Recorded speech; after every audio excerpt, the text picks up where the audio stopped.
You ask anyone in the organization, anyone in the 305 in South Florida, hey, who's the greatest player in franchise history? Right. It's Dwayne Wade. Period. At what point did people realize? Because I always think about that in terms of, we talk about Steph Curry being the greatest shooter in NBA history.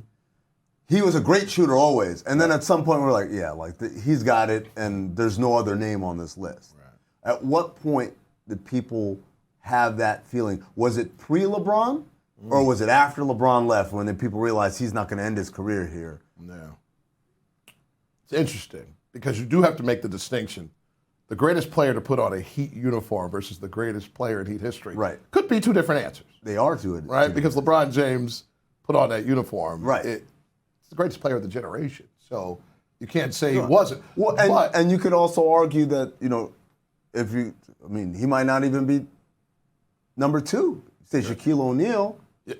In terms of where you rank in the pantheon of NBA history, correct.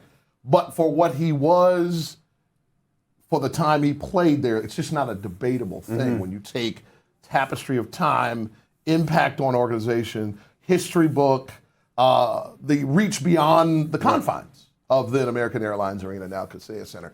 There's just not a parallel, right? The closest person who comes to mind is Alonzo. Right. Because of that foundation setting, not taking anything away from Tim, but Alonzo was first and he stayed longer, and that's how that stuff tends to imprint itself. So we get everybody out of your mentions on that. Yeah. But when it felt that way, it might have been the return.